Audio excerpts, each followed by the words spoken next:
With the update to Samsung One UI 6.1, the setting for the screen timeout option has become slightly different from the previous version, One UI 6.0.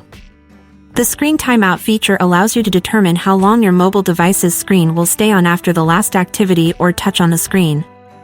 This way, you can use your phone's battery more efficiently because the screen automatically turns off when not in use. Stay until the end of the video and find out how to change screen timeout on your phone. Find and open Settings.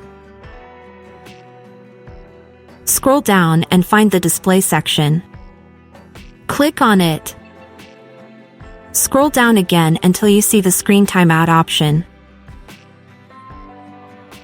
As you can see, my screen timeout is set to 30 seconds.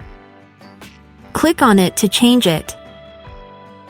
You have several options available. The time period you can choose ranges from 15 seconds to 10 minutes. Select the option you prefer.